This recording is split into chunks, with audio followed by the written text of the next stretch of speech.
own Woody's Play Barn, which is the soft play centre, and we're just outside of Ware in Hertfordshire, and that was primarily the business to start with.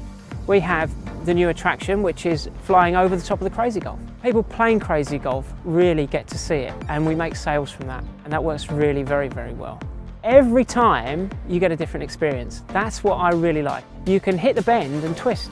Next time you can flip out to one side. For those that really love it and want to come back, they learn to fly it. If you feel like you're wanting to twist this way, you just pull yourself back that way. We've managed to get ours to fit perfectly within a natural opening in the landscape, within the trees.